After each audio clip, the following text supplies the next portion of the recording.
În momentul de față avem un felul următor. Mediul digital a schimbat raportul între cel care creează conținut, cel care îl consumă și distribuitorii joacă un rol din ce în ce mai mare. Distribuitorii pe internet. Că vorbim de motoare de căutare, că vorbim de distribuitori de conținut multimedia. Rolul acestor structuri, acestor distribuitori a devenit atât de mare încât, din păcate, în unele cazuri, aceștia exercită un monopol asupra pieții și fac ca remunerația să fie stabilită de aceștia, remunerația pe care o primesc creatorii de conținut.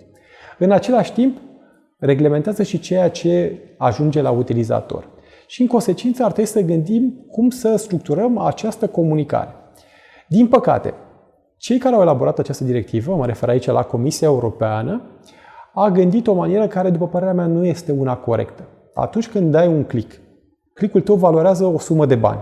Din păcate, foarte puțin din valoarea click-ului tău ajunge la creatorii de conținut. Prea puțin.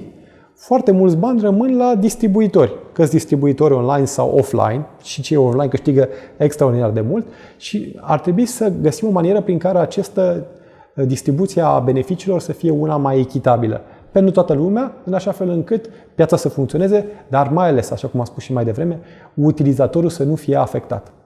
În primul rând, cel mai important este ca cetățenii să informeze. Informația dă putere cetățeanului și face ca utilizatorul să conteze în dezbaterea politică. Al doilea lucru pe care trebuie să-l facă cetățenii este să nu ezite să-și contacteze europarlamentarii pentru a informa cu privire la punctul lor de vedere. Oricare ar fi, este foarte important ca vocea lor să fie auzită. A treia manieră este ca utilizatorii aceștia care au un anumit punct de vedere să se structureze, să se organizeze. Un mail individual este un lucru pozitiv. Eu personal îmi citesc toate mail-urile, poate nu toată lumea, dar dacă ar fi structurat acest punct de vedere într-o structură asociativă, vocea lor ar conta mai mult. Eu știu că poate pentru cei care se uită acum la acest mic filmuleț se gândesc legi, politică, decizii, cu ce mă afectează, oricum toți gândesc într-o manieră negativă.